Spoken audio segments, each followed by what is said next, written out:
You sat across from them. They made you laugh. They seemed interested in you. They felt magnetic. And you thought, this might be different. What if I told you? The narcissist was already showing you who they were. You just didn't know what to look for. I'm Psychology Explorer, and this is the practical video in our narcissistic abuse series. Because once you see these 7 red flags, you become immune to narcissistic charm. You can't unsee them, and that's your superpower. Red flag number 1, love bombing plus future faking. Within minutes of meeting you, they're telling you how rare you are, how they've never met anyone like you. They're already talking about the future. We should take a trip. I can see you in my life long term. This is different than my other relationships. Real people take time to develop feelings. Narcissists skip all the steps. They know exactly what to say to make you feel special because they've done this before, many times. Red flag, intensity that matches none of the actual time you've spent together. Red flag number 2, mirroring plus false intimacy. They ask about your dreams, then they reveal identical dreams. You mention you love hiking. Suddenly, they're a passionate hiker. You say you value honesty. They talk about how they would never lie to someone they care about. They're not connecting with you. They're mirroring you, creating false intimacy through false similarity. Real people have their own interests, values, and contradictions. Narcissists are shapeshifters. They become whoever you need them to be. Red flag, they have no consistent personality. They're always adapting to match you. Red flag number 3, they talk about themselves constantly. Even when you share something vulnerable, they find a way to make it about them. You mention your anxiety. They respond, yeah, people have told me I'm too calm. It's actually a burden. You talk about your ex. They interrupt, my ex was crazy, like legitimately insane. Healthy people ask follow-up questions. They create space for your story. Narcissists see conversation as a stage. You're the audience. They're the show. Red flag.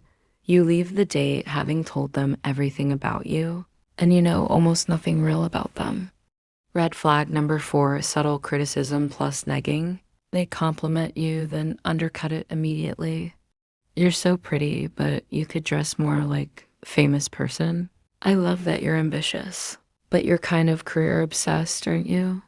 You're intelligent, but sometimes you say things that don't make sense. This is called negging. It is 2 things. 1, it makes you feel insecure.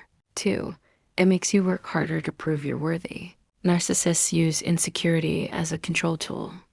They want you feeling not quite good enough, so you stay focused on winning their approval. Red flag, you feel simultaneously complimented and criticized. It leaves you confused. Red flag number 5, zero accountability plus blame shifting. Something comes up. Maybe they were late. Maybe they said something rude. Maybe they contradicted something they said earlier. A healthy person says, I'm sorry. I was wrong. A narcissist says, I'm late because you're always texting me last minute. That was just a joke. You're too sensitive. I never said that. You misheard me. They never take responsibility. Everything is reframed as your fault. Your sensitivity. Your misunderstanding. Your mistake. Red flag. They've never apologized for anything in the entire date. Even small things. Red flag number 6, sudden rage or cold shoulder when challenged. You express a small boundary. I prefer if you didn't mention your exes on a first date. Suddenly their energy shifts. They become cold, distant, angry. They might say, wow, you're controlling. Or they withdraw, fine, I won't talk about anything then. They're showing you. Crossing them has consequences. Your needs are unreasonable. You should apologize for disappointing them. Real people respect boundaries without punishment. Narcissists use punishment to control. Red flag. When you mention a small preference, they make you feel like you've hurt them deeply. Red flag number 7, they don't remember things you said, or they remember them wrong. You specifically said you don't drink. They order you a drink. Come on, one won't hurt. You mentioned you're close with your family. They say, I thought you said you weren't close with them. This serves multiple purposes. 1, it confuses you. 2, it makes you doubt your own memories. 3, it gives them plausible deniability later. This is the beginning of gaslighting.